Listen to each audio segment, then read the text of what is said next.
yenye iko na mwanzo akiwezi kosa na mwisho.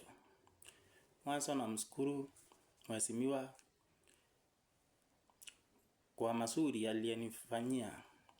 Na tena ajue mimi ni mtu wa 2 term. Na tena mheshimiwa ajue mimi ni mtu wa 2 term.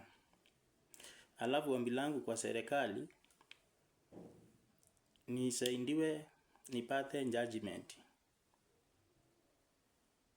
Nisaidiwe nipate judgment. Sana sana yule driver asukuliwe hatua kisheria. Sana sana yule driver asukuliwe hatua kisheria.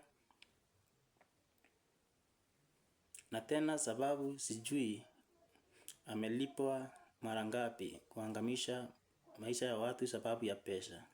Na tena mimi mwenyewe nahisi na majeraha mwilini kote.